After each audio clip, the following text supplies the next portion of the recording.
Bíblia. Deixa eu ver o horário. Eu preciso de 40 minutos para poder expor a vocês a palavra que Deus me deu. Amém? O tema da minha pregação no dia de hoje é a soberba da vida. Nós já pregamos sobre o desejo da carne, pregamos também sobre a cobiça dos olhos, e hoje nós iremos encerrar essa série de pregação pregando sobre a soberba da vida. Eu quero que você abra a sua Bíblia na primeira carta, na primeira epístola do apóstolo João. Lá no final da Bíblia tem o Evangelho de João e tem a epístola de João. São 3 epístolas: 1 João, 2 João e 3 João. Eu vou ler a primeira para encerrarmos essa série de pregação. E a partir da próxima quarta-feira, nós iniciaremos aqui, se Deus permitir, uma série de pregações sobre as parábolas de Jesus. Vamos pregar uma parábola por dia. São 48 parábolas, então vai dar 6 meses para a glória de Deus. Amém? Vamos lá? Primeira carta de João, capítulo 2, versículo 16. Diz assim: porque tudo o que há no mundo, os desejos da carne, nós já pregamos, a cobiça dos olhos e a soberba da vida, não é do Pai, mas do mundo. Levanta a Bíblia ou a mão e diga comigo: Senhor Jesus, fale comigo pela Tua palavra. Diga: eu preciso, eu necessito ouvir a Tua voz. Queridos irmãos, o apóstolo João, ele trata de um assunto muito profundo apenas em um versículo. Ele trata da concupiscência da carne, ele trata da cobiça dos olhos, e ele encerra falando sobre a soberba da vida. Nós poderíamos traduzir essa frase, soberba da vida, como orgulho. A soberba da vida é nada mais, nada menos do que o orgulho. E o que é a soberba da vida? A soberba da vida é aquele tipo de pessoa que é alguém que tem a soberba da vida. É alguém que atribui a si mesmo as suas vitórias, as suas conquistas. Mas para nós nos aprofundarmos nessa pregação, nós iremos lá na raiz, no primeiro ser que se deixou levar pelo orgulho. Eu queria que você abrisse a sua Bíblia no livro de Isaías. Isaías capítulo 14 e versículo de número 11. O diabo, Satanás, o nosso acusador, ou o próprio Lucifer, ele foi o primeiro a cometer esse pecado, o pecado da soberba, a soberba da vida. O profeta Isaías, no capítulo 14, a partir do versículo 11, ele traz uma analogia do que aconteceu com Lucifer quando ele se deixou levar pelo orgulho. Isaías capítulo 14 e versículo de número 11. Livro do profeta Isaías está lá no Antigo Testamento, capítulo 14, a partir do versículo de número 11. Vamos à leitura. Olha o que diz o profeta: já foi derrubada no inferno a tua soberba, com os seus alaúdes, os bichinhos debaixo de ti se estenderão, e os bichos te cobrirão. Agora, no versículo 12, o profeta Isaías, de forma alegórica, ele vai narrar o que aconteceu com Lucifer. E olha o que está escrito: como caíste do céu. Olha o que ele diz: o diabo caiu do céu. Por quê? Porque Lucifer, a epistemologia dessa palavra, ou o significado dessa palavra, é anjo de luz. Então ele habitava no céu, ele era um querubim ungido. Mas veja como o profeta Isaías, ele trata, ele diz assim: ó, como caíste do céu, ó estrela dia da alva, como foste lançado por terra, tu que debilitava as nações.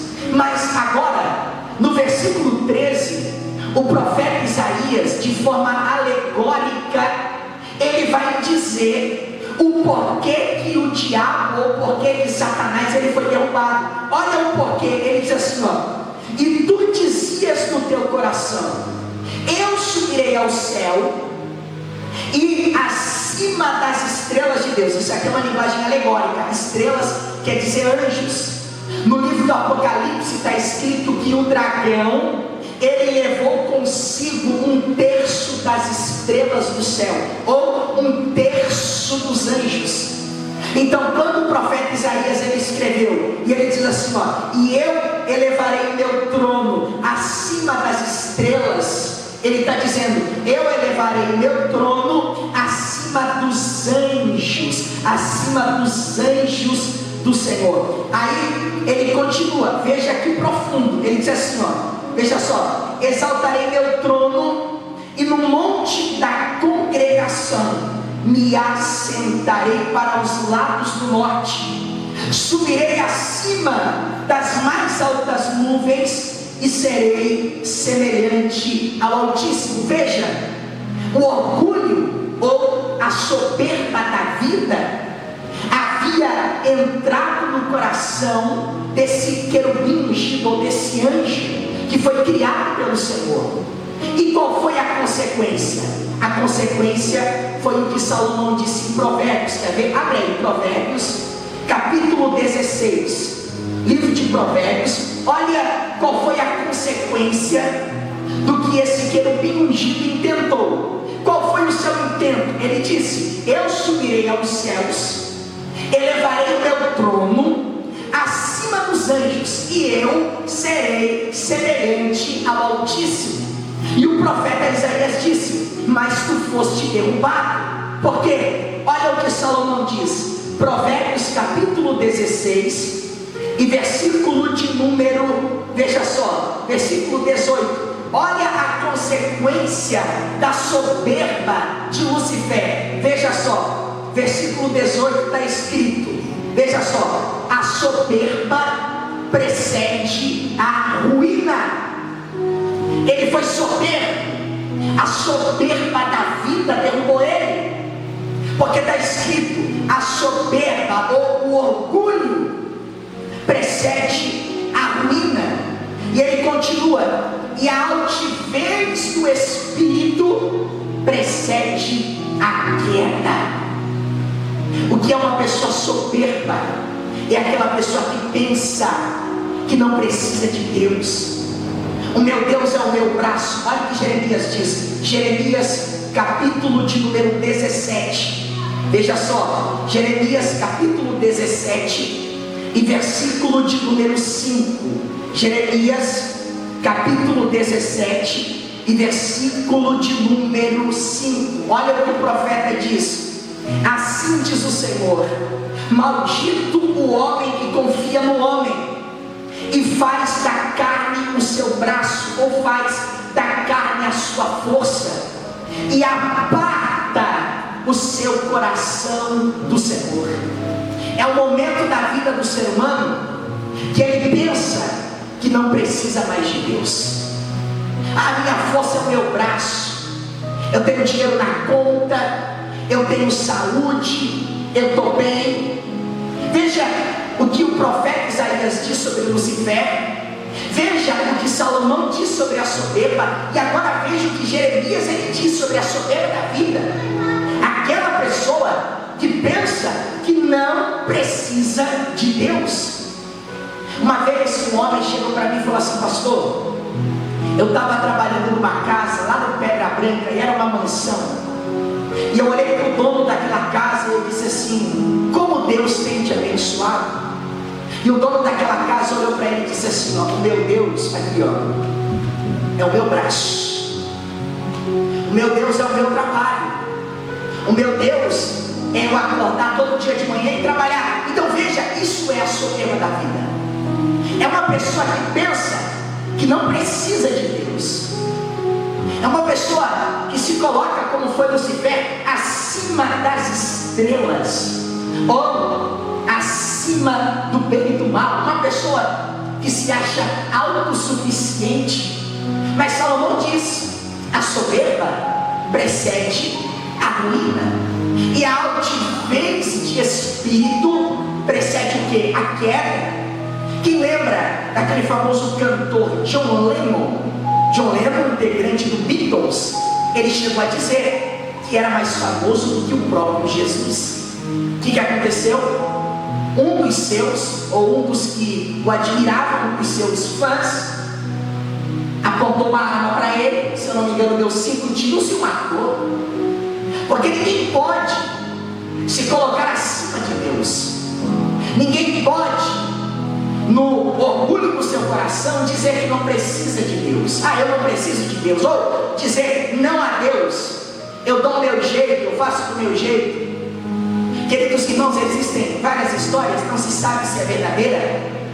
Mas se nós olharmos um pouco para a história, porque teve um homem que disse que a história é a mãe mestra. Se nós olharmos para a história, a gente vai ver que todos aqueles que se rebelaram contra Deus, eles caíram. Ou todos aqueles que pensaram viver sem Deus, eles caíram. Porque maldito é o homem que confia no homem, ou seja, maldito é o ser humano que pensa que pode viver sem Deus. Isso é a soberba da vida. A soberba da vida é pensar que pode viver sem Deus. Olhe para quem está lá e diga assim: sem Deus você não é nada. Diga: sem Deus você não pode nada.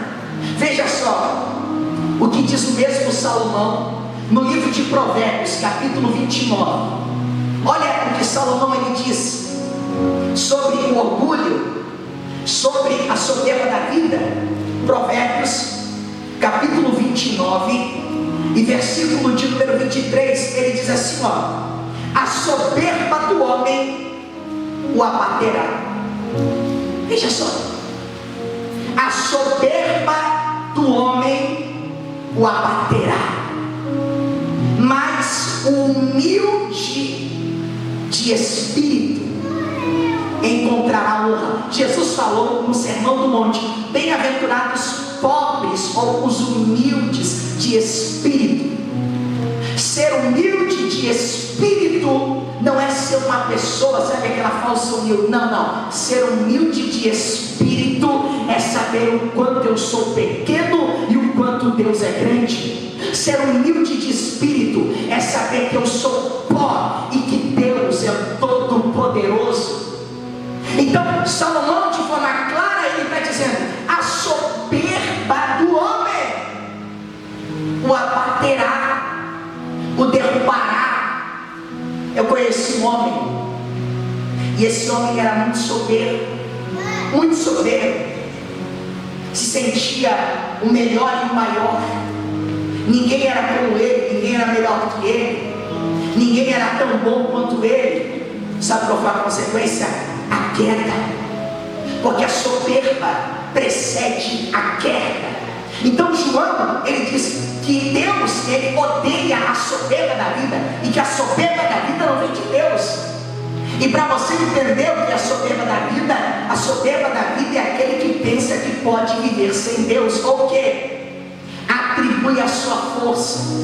Eu cheguei porque eu sou bom, eu ganhei porque eu sou capaz, eu ganhei porque eu sou inteligente, eu ganhei porque eu sou melhor. Queridos irmãos, o tempo ele prova todas as coisas. Quantos grandes no passado que são pequenos hoje? Quantos homens e mulheres que estiveram no auge de suas carreiras políticas, esportivas? Gente, não vai longe. Jogadores da seleção brasileira, um está preso, o outro estava preso na Espanha. Homens que se achavam grandes. Irmãos, a soberba do homem é a sua queda. Deus odeia a soberba. É por isso que o apóstolo João, ele está combatendo. Ele está dizendo: não podemos viver uma vida sem Deus. Abra sua Bíblia, por favor. Você que pode, no livro de Lucas, capítulo 12 e versículo 16. Livro de Lucas, capítulo 12 e versículo 16. Olha o que Jesus Cristo ele ensina. Veja só, Lucas capítulo 12 e versículo 16. Jesus Cristo, o nosso Deus, o nosso Senhor, o nosso Salvador, ele diz assim: e propôs-lhes uma parábola dizendo: a propriedade de um homem rico tinha produzido em abundância, e ele dizia para si mesmo: o que farei? Não tenho aonde recolher os meus frutos. E disse: farei isso, derrubarei os meus celeiros e edificarei outros maiores. Veja que não tem nada de Deus, né? Deus não é colocado em lugar algum, é tudo eu. Derrubarei meus celeiros, edificarei outros maiores, e aí recolherei todas as minhas colheitas e os meus bens. Só na primeira pessoa: minhas e meus. Aí ele diz: e direi a minha alma, tu tens em abundância para muitos anos, descansa, come, bebe. Mas Deus lhe disse: louco. Veja só, mas Deus lhe disse: louco, esta noite te pedirão a tua alma, e para quem será? O que tens preparado? Assim é aquele que ajunta tesouros e não é rico para com Deus. Ou seja, assim é aquele que vive uma vida segundo a força do seu braço. Assim é aquele que vive uma vida sem Deus. E propôs-lhes uma parábola: um homem muito rico construiu celeiros, construiu, derrubou, levantou, colheu, plantou. Mas Deus olha para ele e diz assim: louco, louco, esta noite te pedirão a tua alma, e o que tens a oferecer a quem te pede? A tua alma será pedida por Deus ou pelo maligno? E o que tu tens a oferecer a cada um deles? Queridos irmãos, Jesus falou assim: do que adianta o homem ganhar o mundo inteiro e perder a sua alma? Eu fui visitar um homem essa semana que passou, e esse homem ele tinha 20 carretas, rico, e o câncer bateu na sua porta, e ele ficou acamado, e ele tinha 4 cavalinhos Mercedes, num total de quase 5 milhões de reais. E ele deixou esses cavalinhos no terreno de um amigo, só que ele não podia ir até o terreno, porque ele estava com câncer. Trabalhou a vida toda correndo atrás do dinheiro que não é errado, você deve trabalhar, você deve correr atrás. Um dia ele foi até o terreno, debilitado, e o dono do terreno disse: eu vendi o terreno e roubaram os teus 4 cavalinhos. 5 milhões que foram pelo ralo. Os outros 2 últimos caminhões que sobrou, de quase 300 mil, já baixaram para 170 para poder vender logo. Ele dorme dia e noite. E eu olhei nos seus olhos e disse a ele: do que adianta o homem ganhar o mundo e perder a sua alma? E Jesus aqui está dizendo: assim é aquele que ajunta tesouros, mas não é rico para Deus. Ou seja, queridos e amados irmãos, o apóstolo Paulo escreveu, quer ver? 1 Coríntios, primeira carta lá no Novo Testamento, do apóstolo Paulo aos Coríntios, capítulo 10 e versículo de número 31. Coríntios está depois de Romanos. Primeiro livro de Coríntios, capítulo 10 e versículo de número 31. Olha o que o apóstolo Paulo ele diz. Ele diz assim: portanto, quer comais, quer bebais, ou façais outra qualquer coisa, façam tudo para a glória de Deus. A vida deve ser vivida para a glória de Deus. Paulo, ele traz os elementos mais essenciais da vida humana: comer, beber, vestir, né? Quer comais, quer bebais, qualquer coisa que você faça, Paulo está ensinando, faça para a glória de Deus. Se eu vou trabalhar, se eu vou prosperar, é para a glória de Deus. A minha família é para a glória de Deus. O meu casamento é para a glória de Deus. O meu trabalho é para a glória de Deus. Tudo que eu faço é para a glória de Deus. O carro que eu tenho, a casa que eu tenho, o emprego que eu tenho, a vida que eu tenho é para a glória de Deus. Porque quando nós entendemos que a nossa vida, ela deve ser vivida para a glória de Deus, isso é uma blindagem contra a soberba, porque a soberba é perigosa. Quer ver? Abre a Bíblia, Tiago, você que tem a Bíblia, livro de Tiago, folheia um pouco mais à frente, Tiago capítulo 4. Quando nós não vivemos para Deus, William, a gente vive segundo o que dá na cabeça, Rodrigo, mas não é assim que a vida é. Olha o que Tiago diz, Tiago capítulo 4 e versículo 14. Você que tem a bendita palavra de Deus, Tiago capítulo 4 e versículo 14. Veja, aliás, versículo 13. Olha o que o apóstolo Tiago, ele diz assim: agora vocês dizem, hoje ou amanhã iremos a tal cidade, e lá passaremos um ano, e contrataremos, e ganharemos. Digo-vos que vocês não sabem o que vai acontecer amanhã.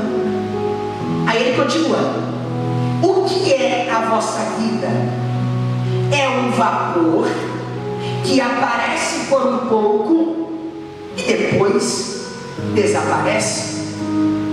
Em lugar de vocês dizerem, digam assim: se o Senhor permitir, se o Senhor quiser, se for a vontade de Deus, e se vivermos ou se estivermos vivos, faremos isto ou aquilo. Mas agora vocês vos gloriam em vossas presunções. Essa glória é diabólica, a glória em si mesmo. Eu estava no escritório hoje, nós estamos em uma negociação para um novo projeto que Deus nos deu, e eu mandei hoje o último documento, muitos documentos, muitos extratos, e eu encerrei com uma frase, e eu disse assim: a partir de agora, se for a vontade, o querer e o propósito de Deus, dará certo. Caso contrário, que Deus seja glorificado. Quando nós existimos para a glória de Deus, quando nós existimos para a glória de Deus, nós seguimos o conselho de Tiago. Tiago diz assim, a pessoa diz assim: eu vou viajar amanhã, eu vou comprar, eu vou plantar. E Tiago diz assim: opa, peraí, você nem sabe se vai estar vivo, você nem sabe como que você está dizendo, amanhã eu vou lá. Aí ele diz assim: não, a vida, queridão, imagina o Tiago dizendo assim: a vida, querido, ela é como um vapor, ele vem e ele desaparece. Antes de vocês dizerem, eu vou comprar, eu vou fazer, eu vou ir lá, digam, se estamos vivos, se for o querer de Deus, iremos e voltaremos. Estes são os antídotos contra a soberba da vida. É você entender que você não faz nada com a força do seu braço, que você não faz nada segundo o teu querer. Olha o que Jeremias diz, Jeremias capítulo 9. A nossa igreja aqui é uma igreja firmada na palavra. Jeremias capítulo 9 e versículo 23, olha que palavra gloriosa. Jeremias capítulo 9 e versículo de número 23, olha o que o santo profeta, ele diz. Jeremias capítulo 9 e versículo 23, está escrito assim a palavra do Senhor, diz assim, assim diz o Senhor, é Deus quem vai falar. Ele diz assim, não se glorie o sábio na sua sabedoria. Olha o que Deus está dizendo, não é Jeremias, é Deus. Assim diz o Senhor, não se glorie o sábio na sua sabedoria, e nele o forte, aonde? Na sua força. Aí ele continua dizendo assim, e não se glorie o rico nas suas riquezas. Aí no versículo 24 ele diz assim, mas o que se gloriar, glorie-se nisso. Aí ele continua, em me conhecer e saber que eu sou o Senhor. Não se glorie o sábio na sabedoria, o forte na força e o rico nas riquezas. Ou seja, não confie na tua sabedoria, porque está escrito que Deus, ele pega o sábio na sua sabedoria, ou Deus pega o astuto na sua astúcia. Não se glorie na sua força e nem nas suas riquezas. Ou seja, não carregue com você a soberba da vida. Eu sou, eu posso, eu faço. Está escrito, por Ele, para Ele e para Ele seja toda a glória pelos séculos dos séculos. Você sabia que Deus nunca nos proibiu de buscarmos glória? Quem sabia disso? Levante as mãos. Deus nunca proibiu você de buscar glória, mas não a tua. Você deve buscar a glória de Deus. Segui o conselho de Paulo na primeira carta, e eu li ela aos Coríntios, capítulo 10, versículo 31. Tudo quanto fores fazer, seja comer, seja beber, qualquer coisa, faça para a glória de Deus. Siga o conselho do apóstolo Tiago, no capítulo 4, versículo 14. Antes de você fazer alguma coisa, diga: Senhor, se for a tua vontade, se for o teu querer, toma a direção, meu Deus. Abra sua Bíblia agora, por gentileza, no livro de Mateus, capítulo 23 e versículo 12. Olha o que o Senhor Jesus, ele diz. Livro de Mateus, capítulo 23 e versículo de número 12. Evangelho de Mateus, capítulo 23 e versículo 12. Mateus, o evangelista Mateus escreveu esse livro para os judeus.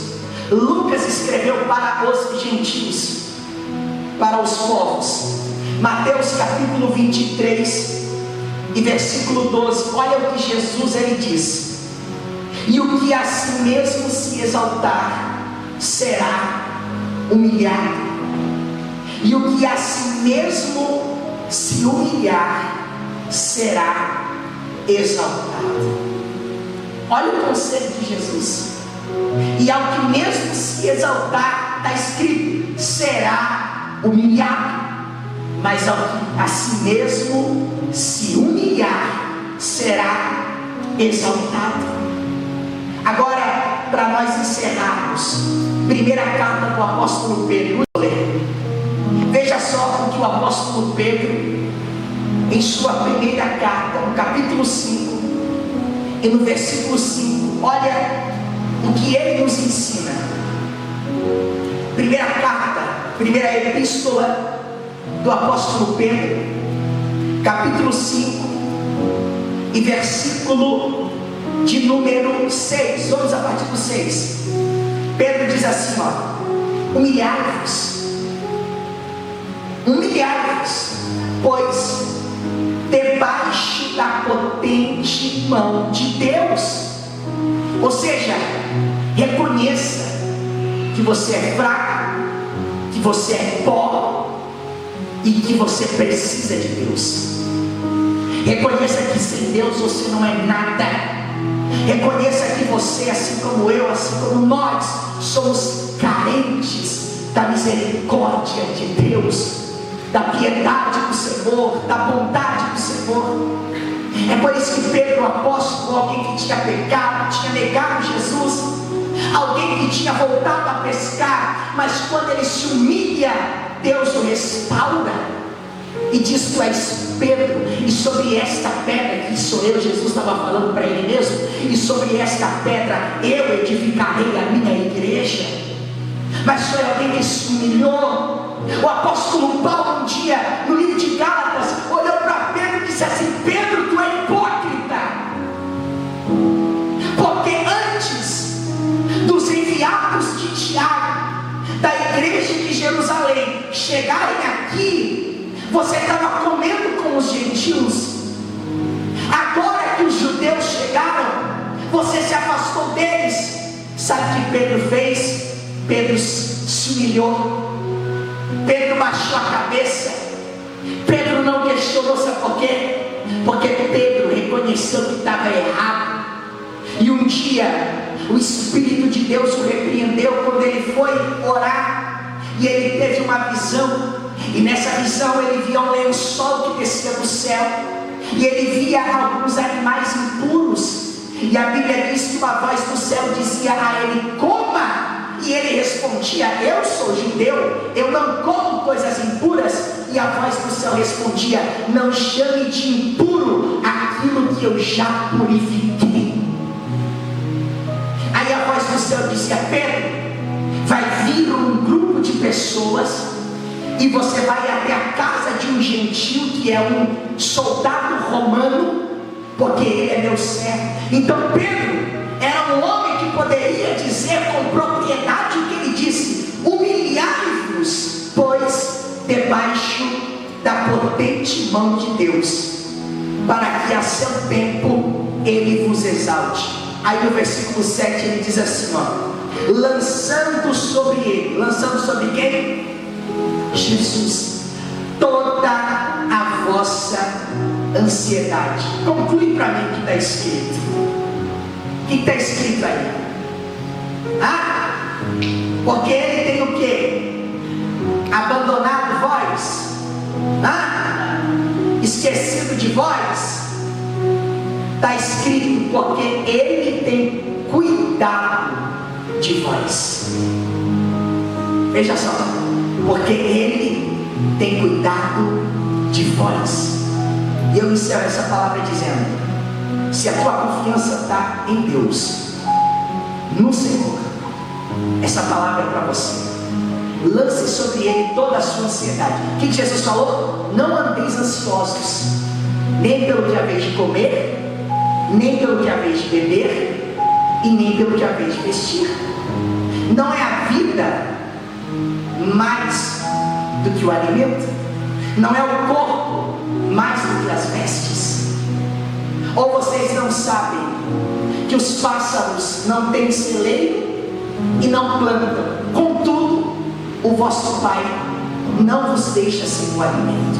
Ou os lírios do campo, que não costuram e não tecem, mas nem Salomão em toda a sua glória se vestiu como um deles. E o apóstolo Paulo, Pedro, encerra com uma palavra maravilhosa. Isso é um consolo para o nosso coração. E eu fecho a Bíblia, porque Pedro diz assim para aqueles que nele confiam: porque ele tem cuidado de vós.